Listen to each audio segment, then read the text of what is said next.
मनुष्य तन मिला है किसको पाने के लिए, क्या प्राप्त करने के लिए। सब कुछ प्राप्त है, सब कुछ प्राप्त हो रहा है, परंतु एक वो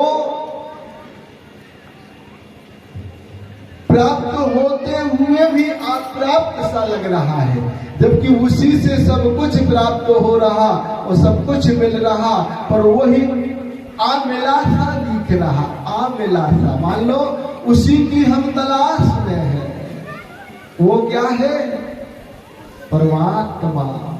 जबकि वो तुम्हारे अंदर ही बैठा है, उसी ही से सारा साचार हो रहा है, पर उसी की हम खोज कर रहे हैं, खोज कर रहे हैं। कहाँ मिलेगा, कहाँ है, कैसे मिलेगा। देखो यही बड़ा अंधेर है, आपन लखे न कोई, औरों को लगता फिरे तो सुखी कहाँ से हो। बड़ा अंधेर है, जहां है हम वहां की तरफ दृष्टि नहीं डाल रहे। कहां खोज रहे, कहां खोज रहे इसको हम, जहां वास्तव में ना था ना और है ना और कभी वहां मिला है। देखो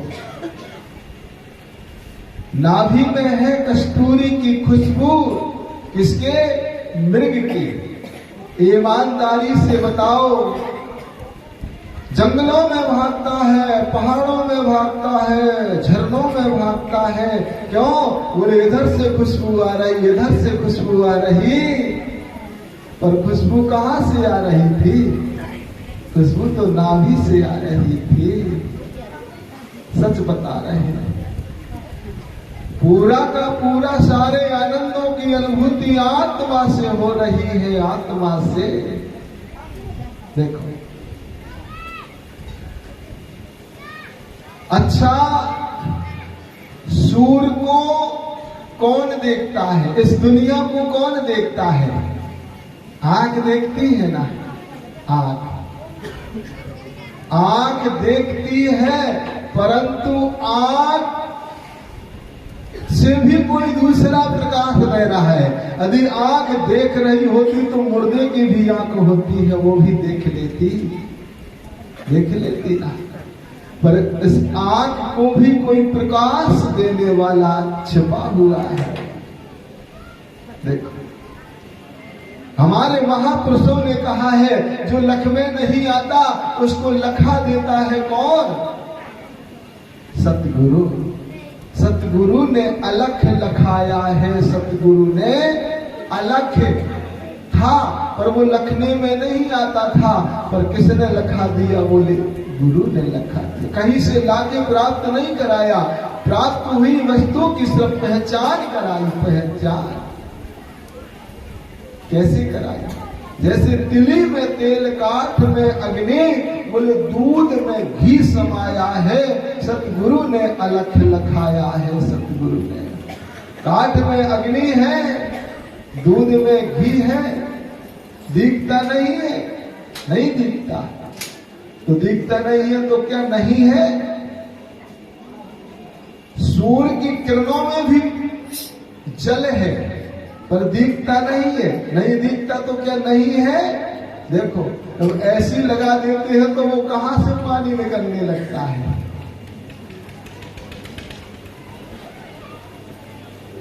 तिली में तेल, जैसे तिली में तेल है, बीच में अंकुर, सब कुछ समाया है, पर वो दिख नहीं रहा। कब दिखेगा, मिटा दे अपनी हस्ती को अगर तू मरतवा चाहे, दाना खाक में मिलकर गुले गुलजार हो जाए, अपनापन मिटाना पड़ेगा। सच बता, अपनापन, मैं के आगे मैं खड़ा, पर मैं नहीं दीऊ दिखाए, यह मैं आगे से हटे तब वह मैं दर्शाए। ये देह रूपी जिस क्षण में हट जाएगी, तो वो आत्मा रूपी मैं का दर्शन हो जाएगा। देखो, आत्मा रूपी मैं कब होगा दर्शन? कैसे होगा दर्शन? बहुत अच्छा हमारे महापुरुषों ने बताया है। उसके लिए कोई प्रयत्न नहीं करना है, कोई बड़े बड़े कष्ट नहीं झेलना है। बस क्या करना? समर्पण हो जाना। समर्पण। जिस दिन समर्पण हो जाओगे, अपना कुछ भी नहीं मानोगे, तेरा तुझको अर्पण क्या लागे मेरा। पर हम कहते तो हैं, परंतु पूर्ण रूप से हम समर्पण नहीं हो पाते हैं। महाराज श्री जी का सिर्फ एक ही लक्ष्य रहता है। कल महाराज जी ने एक इतनी सुंदर बात बताई, वो तार ना टूटे, वो तार ना टूटे। कौन सा? वही तुम्हारा कवच बन जाएगा, वही तुम्हारा दिव्य दृष्टि बन जाएगा, वही तुम्हारा एक मार्गदर्शक बन जाएगा। परंतु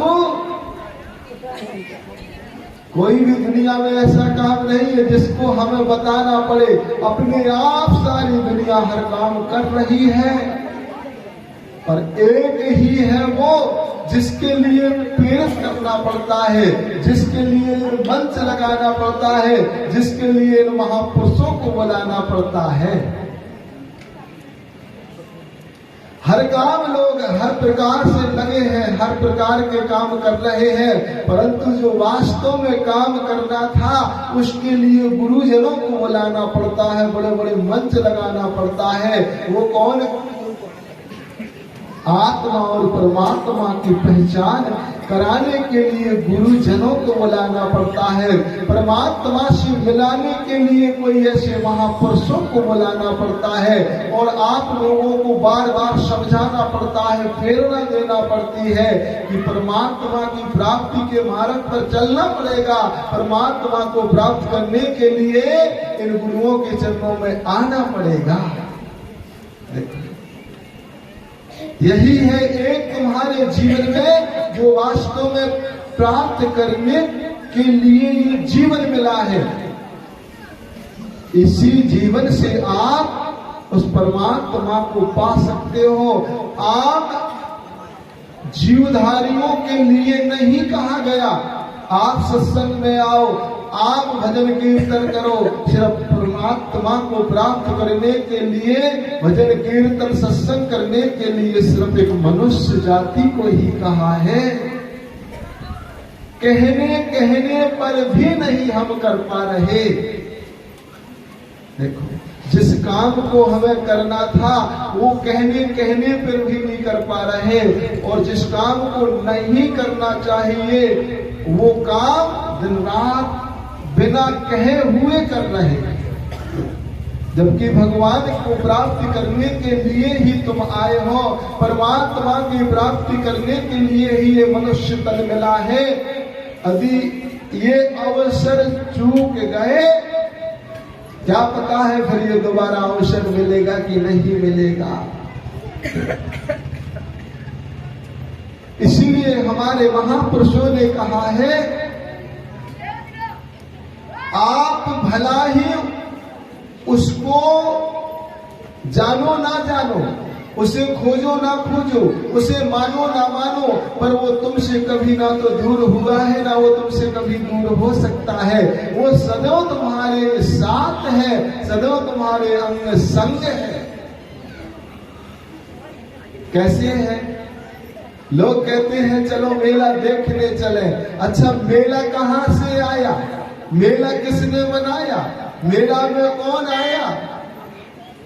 हम ही मेला देखने गए, हम ही मेले में है, हम ही मेले से आ जा रहे।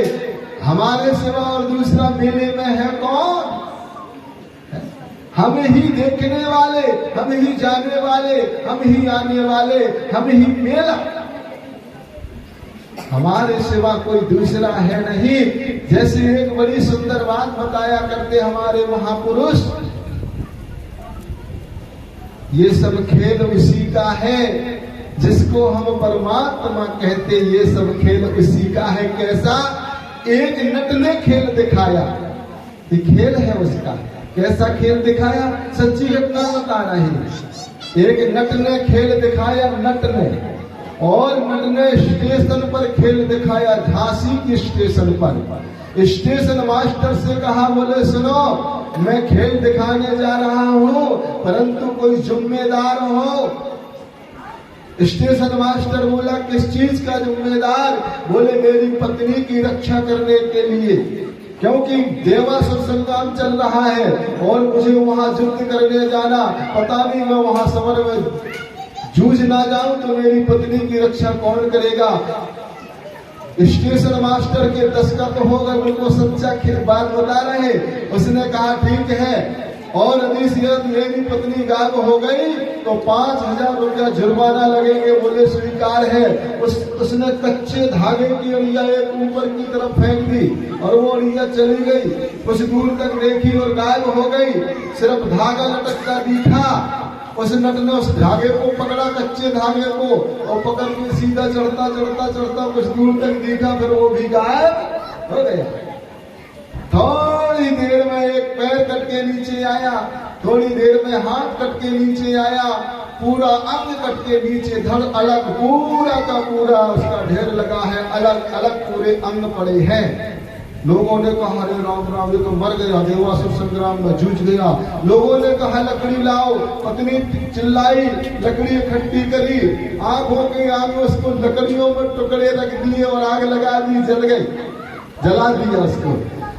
अब जला दिया तो लोग थोड़ी देर में इधर उधर भागने की तैयारी में था, खेल समाप्त हो गया। उसकी पत्नी रो रही। थोड़ी देर में वो जब लोग भागने की तैयारी में, तो ऊपर से नीचे आता देखा, रे बोले वो तो वो आ रहा है, और नीचे आया। नीचे आकर के उसने कहा इतने वो पत्नी गायब। बोले मेरी पत्नी कहाँ गई? बोले अभी तो यही थी। बोले कहाँ गई? बोले भाई खोजो खोजो। बोले मैंने स्टेशन मास्टर आपसे कहा था मेरी पत्नी गायब हो गई तो 5,000 रुपया लगेंगे। बोले 5,000 ये पकड़ो। 5,000 पकड़े और थोड़ी देर में स्टेशन मास्टर के कमरे से बाहर पत्नी आ गई, दोनों बीच में खड़े हो गए। ईमानदारी से बताओ, दिखने में सत्य लगा पर वो था असत्य की नहीं। वो खेल था एक नट का और ये खेल है एक नटवर का, बस थोड़ा फर्क है। दुनिया में ये नटवर का खेल है, परमात्मा दिखता हुआ सब कुछ दिखता है पर वो है नहीं। जो दिख रहा वो है नहीं, जो दिखने वाला है कौन? बोले आत्मा। इसलिए हमारे महापुरुषों ने कहा है, आत्म प्यारे को तूने न जाना रे, आत्म प्यारे को तूने न जाना रे, सदा विषयों में रहता दीवाना रे, सदा विषयों में रहता दीवाना रे। काम क्रोध मद लोभ ने किया सवेरा शाम, निज स्वरूप को भूल कर निरखन लागा चाम, रस दुनिया में रहता दीवाना रे, मेरा तन प्यारे को भूले ना जाना रे, मेरा तन प्यारे को भूले ना।